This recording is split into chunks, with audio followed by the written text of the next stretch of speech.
बेटे ने अपनी रोजेदार माँ को कब्र तक पहुंचा दिया और रोज यही कहता कि तुझे रोजे रखने की नहीं बल्कि कब्र में जाने की फिक्र करनी चाहिए। रमजान के रोजे छोड़ कब्र की तैयारी कर। फिर जो जुल्म इस बेहिस बेटे ने किया सुनकर जमीन कांप उठी और आसमान भी लर्ज गया। फिर अल्लाह का ऐसा गजब नाजिल हुआ कि लोग खौफ से कानों को हाथ लगाने लगे। वो मौत की तमन्ना करता रहा मगर उसे मौत नसीब न हुई। यह एक ऐसा हकीकत पर मबनी वाकया है जो सुनकर दिल दहल जाए। दिल मजबूत करके सुने। रात का पिछला पहर था। आसमान पर चांद की मध्यम रोशनी बिखरी हुई थी। गलियां सुनसान थीं। हवा में हल्की खुनकी थी। एक छोटे से बोसीदा घर की खिड़की से हल्की रोशनी छन रही थी। अंदर एक बूढ़ी औरत जाए नमाज पर बैठी आंखों में आंसू लिए दुआ मांग रही थी। या अल्लाह, मेरे बेटे को हिदायत दे। या रब, मैं रोजे रखती हूं तेरे लिए, बस मेरे बेटे को राह रास्ते पर ले आ। उसकी लर्जती हुई आवाज खामोश रात में गूंज रही थी। यह ज़ैनब बीबी थी, एक नेक और साबिर माँ जिसकी उम्र तकरीबन 60 साल थी। वह एक बेवा थी और उसका इकलौता बेटा सलीम उसकी कुल कायनात था।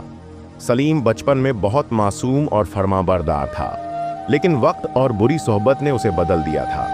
दरवाजा जोर से खुला और एक ऊंची आवाज ने उसकी दुआओं का सिलसिला तोड़ दिया। अम्मा, कहाँ हो तुम? खाना दो मुझे। दरवाजे में एक नौजवान लड़खड़ाता हुआ खड़ा था। उसके हाथ में शराब की बोतल थी, कपड़े मैले और उलझे हुए बाल, चेहरे पर एक वहशियाना हंसी। वह सलीम था, ज़ैनब बीबी का इकलौता बेटा, जिसे वह दुनिया की हर चीज से ज्यादा चाहती थी। ज़ैनब बीबी ने नम आंखों से उसे देखा। बेटा, तुम फिर शराब पीकर आए हो? रमजान का महीना है, रोजा रखो, अल्लाह से माफी मांगो। अम्मा, तुम अपना लेक्चर अपने पास रखो, मुझे भूख लगी है, खाने को दो। सलीम ने गुस्से से बोतल मेज पर पटकी। ज़ैनब बीबी ने धीरे से एक प्लेट में सादा रोटी और सालन रखा और उसके सामने रख दिया। सलीम ने प्लेट की तरफ देखा और गुस्से में भड़क उठा। यह क्या है? रोज रोज यही गरीबों जैसा खाना। मेरे लिए गोश्त क्यों नहीं पकाती? बेटा, हमारे पास इतने पैसे नहीं हैं। मैंने जो कुछ था तुम्हारे लिए रखा है। माँ की आवाज टूट रही थी। मेरे लिए? हाँ, तुम्हारी वजह से मैं हमेशा गरीब रहा हूं। तुमने कभी मेरे लिए कुछ नहीं किया। सलीम ने जोर से मेज पर हाथ मारा। ज़ैनब बीबी खामोशी से बेटे की तरफ देखती रही। उसकी आंखों में न कोई गिला था न शिकायत, बस एक माँ की बेबसी थी। यह रोज का मामूल बन चुका था।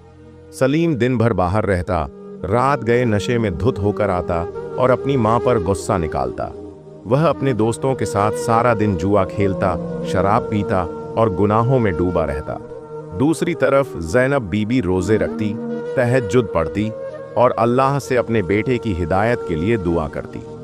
अल्लाह, मेरे बेटे को बख्श दे, उसे अच्छा बना दे। लेकिन सलीम को अपनी माँ की दुआओं की कोई परवाह नहीं थी। एक दिन सलीम का एक दोस्त राशिद उसके पास आया। सलीम, सुन, एक बड़ा काम मिला है। एक शराब के कारोबार में इन्वेस्ट करने का मौका है। अगर हमारे पास 50,000 हों तो हम खूब कमाएंगे। सलीम के कान खड़े हो गए। लेकिन मेरे पास तो पैसे नहीं हैं। राशिद ने आंख दबाई। अरे, तुम्हारी माँ के पास कुछ होगा ना? जेवर, पैसे ले लो, आखिर तुम्हारी जिंदगी का सवाल है। सलीम के दिमाग में एक खौफनाक ख्याल आया। उस रात जब ज़ैनब बीबी तहज्जुद पढ़ने में मसरूफ थी, सलीम दबे पांव उसके कमरे में दाखिल हुआ। उसकी नजरें एक छोटे से बक्स की तरफ गईं, जहां ज़ैनब बीबी ने अपना सारा जेवर रखा हुआ था। यही मौका है, सलीम ने दिल में सोचा।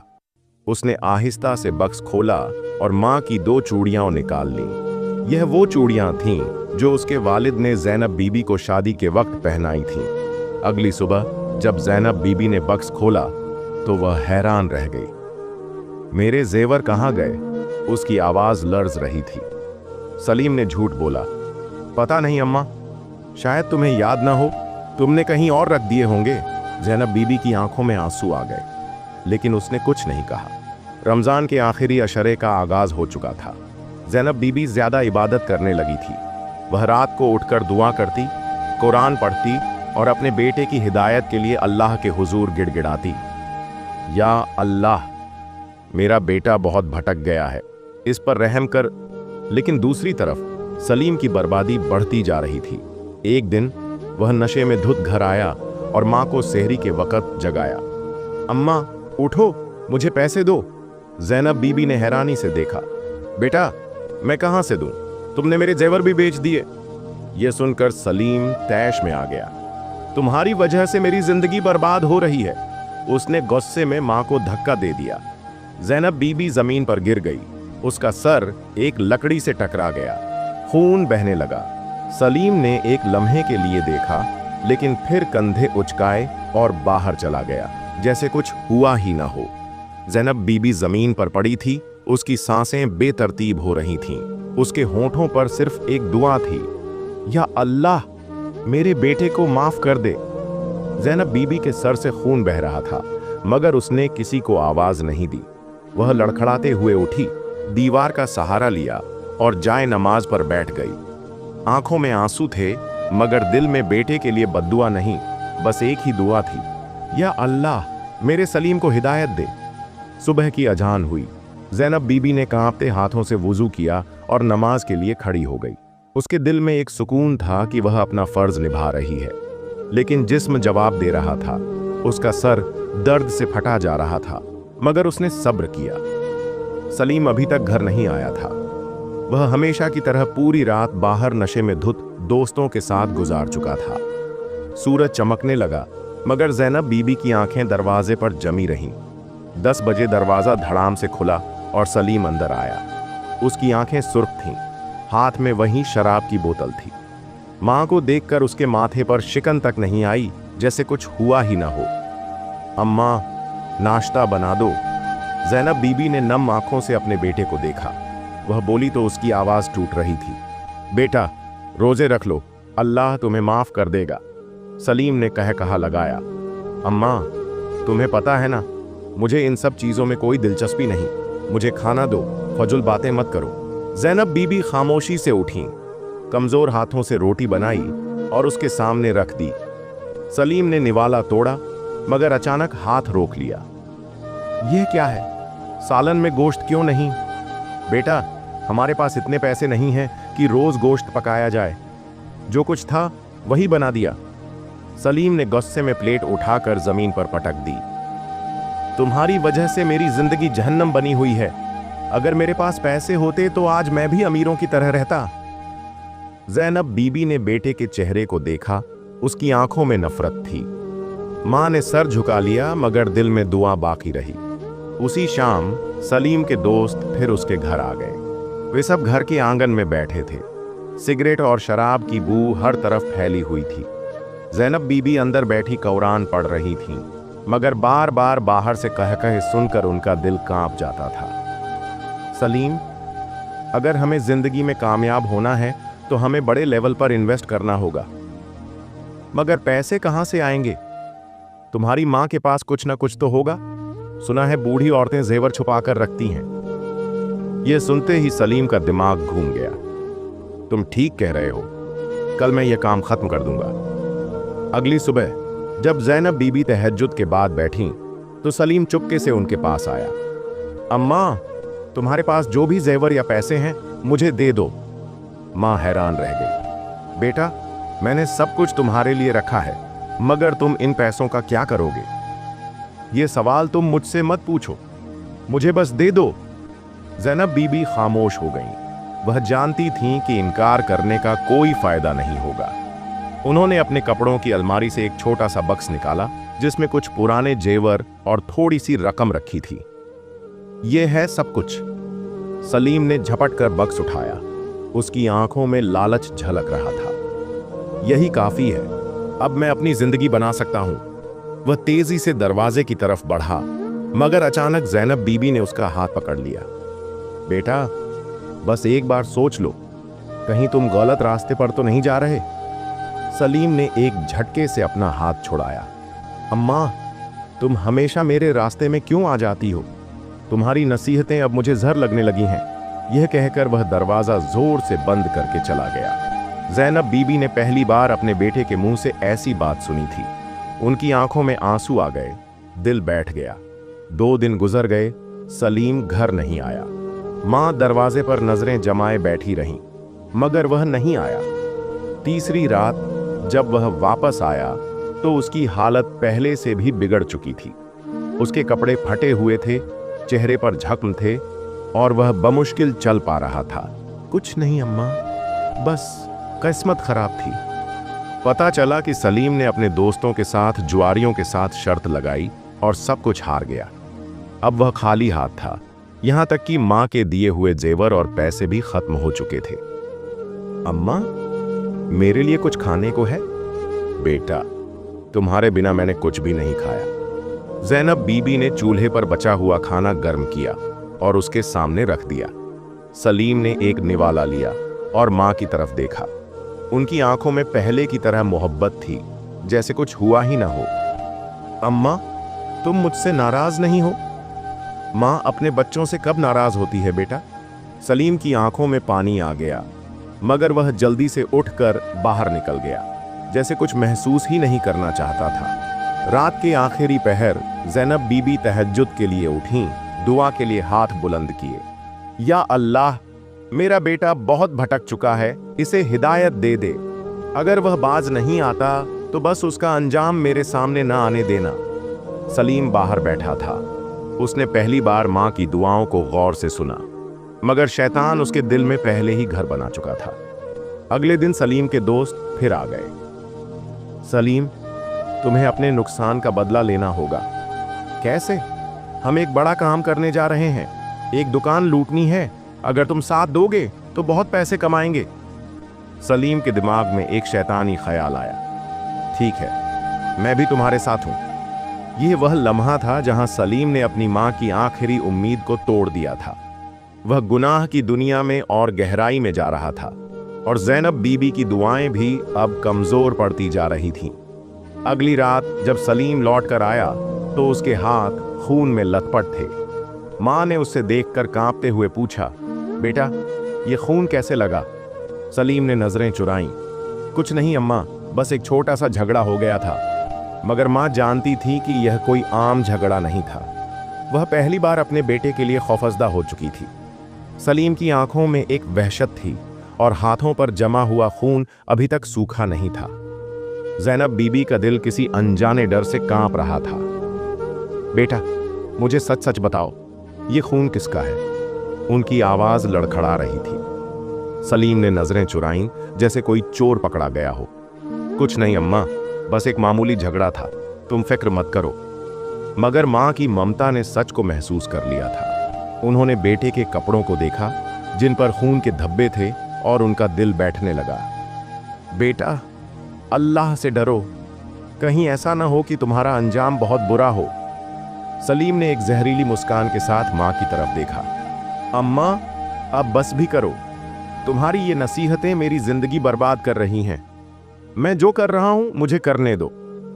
यह कहकर वह अंदर चला गया और ज़ैनब बीबी वहीं दरवाजे पर बैठ गई। उनकी आंखों से आंसू बहने लगे। रात के वक्त सलीम के दोस्त फिर आ गए। वे सब कमरे में बैठे सिगरेट पी रहे थे और उनकी सरगोशियां सुनाई दे रही थीं। यार, कल जो काम किया था उसका कुछ फायदा नहीं हुआ। हमें कुछ बड़ा करना होगा। हाँ, लेकिन पैसा कहाँ से आएगा?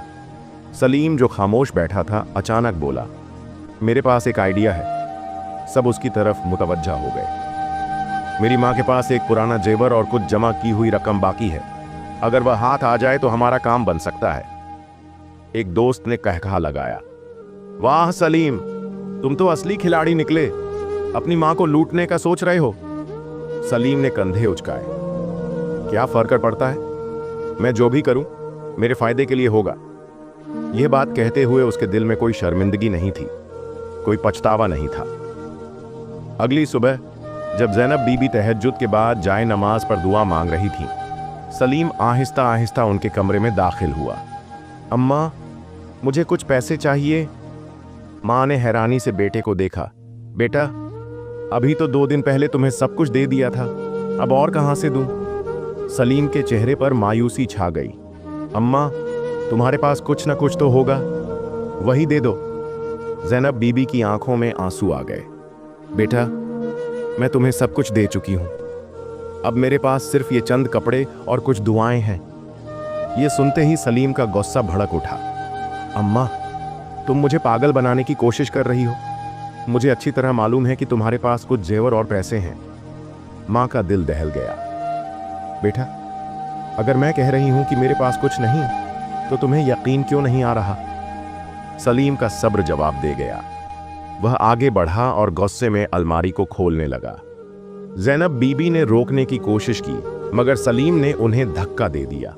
वह जमीन पर गिर गईं, मगर उन्होंने फिर भी बेटे का हाथ पकड़ने की कोशिश की। बेटा, खुदा के लिए ऐसा मत करो। मगर सलीम ने मां की फरियाद सुनी अनसुनी कर दी। उसने अलमारी के तमाम कपड़े निकालकर फेंक दिए, मगर जब कुछ न मिला तो और ज्यादा गुस्से में आ गया। तुम झूठ बोल रही हो अम्मा। उसके हाथ में एक मोटी लकड़ी आ गई। उसने धमकी दी, अगर तुमने मुझे नहीं बताया तो अंजाम बुरा होगा। ज़ैनब बीबी ने बेटे की आंखों में देखा, जहां रहम की कोई रमक बाकी नहीं थी। बेटा, अगर तुम्हें अपनी मां की जान लेनी है तो ले लो, लेकिन मैं झूठ नहीं बोल सकती। सुनकर सलीम का दिमाग घूम गया। उसने लाठी उठाई और पूरी ताकत से मां के कंधे पर दे मारी। ज़ैनब बीबी की चीख निकल गई और वह जमीन पर गिर पड़ी।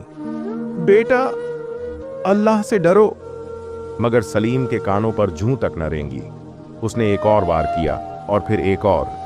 चंद लम्हे बाद कमरे में सिर्फ खामोशी थी। ज़ैनब बीबी का जिस्म साकित पड़ा था और उनकी आंखें नीमवा थीं। सलीम के हाथ कांपने लगे। उसने मां को झंझोड़ा, अम्मी, अम्मी उठो ना, मुझे माफ कर दो। मगर वह जा चुकी थी। सलीम की आंखों से आंसू निकल आए, मगर अब पछतावे का कोई फायदा नहीं था। अचानक दरवाजे पर दस्तक हुई। सलीम घबरा गया। वह तेजी से कमरे से निकला और बाहर झांका। दरवाजे पर 2 पुलिस वाले खड़े थे। सलीम, हमें तुमसे बात करनी है। सलीम के चेहरे का रंग फक हो गया। उसके दोस्तों ने शायद पुलिस को सूचना दे दी थी। वह पीछे हटने लगा, मगर पुलिस अंदर दाखिल हो चुकी थी। जब उन्होंने जमीन पर पड़ी ज़ैनब बीबी की लाश देखी तो एक लम्हे के लिए सब कुछ रुक सा गया। ये तुमने क्या कर दिया सलीम? सलीम के पास कोई जवाब नहीं था। उसके हाथ कांप रहे थे और उसकी जुबान बंद हो चुकी थी।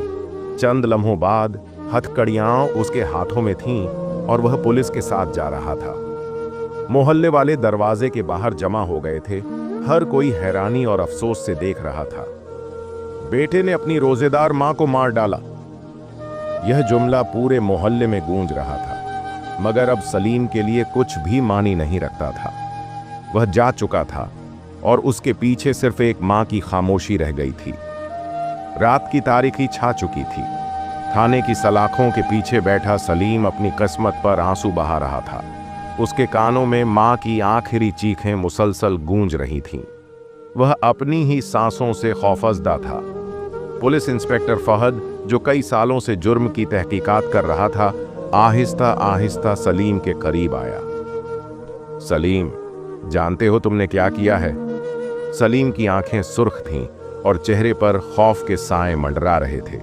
उसने बमुश्किल सर उठाया। मुझे छोड़ दो, मुझे मां के पास जाना है। मुझे एक मौका दो, मैं उनसे माफी मांगना चाहता हूं। इंस्पेक्टर ने गहरी सांस ली। अब माफी? जब मां की रूह कफस से अंसरी से परवाज कर चुकी, तब तुम्हें होश आया? तुम्हें मालूम है कि तुम्हारी मां रोजे से थीं। वह तुम्हारे लिए दुआएं मांग रही थीं और तुमने उन्हें मौत के घाट उतार दिया। सलीम के आंसू रुखसार पर बह निकले। मुझे कुछ समझ नहीं आ रहा। मुझे लगा था मैं बस उन्हें डरा रहा हूं, मगर... इंस्पेक्टर ने तंजिया मुस्कुराहट के साथ कहा, डराया नहीं, मार डाला। तुम्हें लगता है यह सब इतना ही आसान है? अब जो सजा तुम्हारा इंतजार कर रही है, उसका अंदाजा है तुम्हें?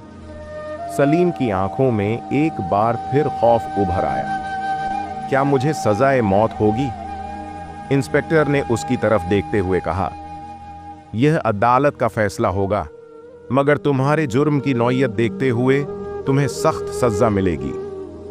सलीम की हालत गैर होने लगी। उसने दोनों हाथों से अपने बाल जकड़ लिए और जमीन पर गिर गया। नहीं, मैं मरना नहीं चाहता। मैं अपनी मां के बिना कैसे जीऊंगा? इंस्पेक्टर ने सर्द लहजे में कहा, जब तुमने लाठी उठाई थी तब सोचना था, अब तुम्हारे लिए पछतावे के सिवा कुछ नहीं बचा।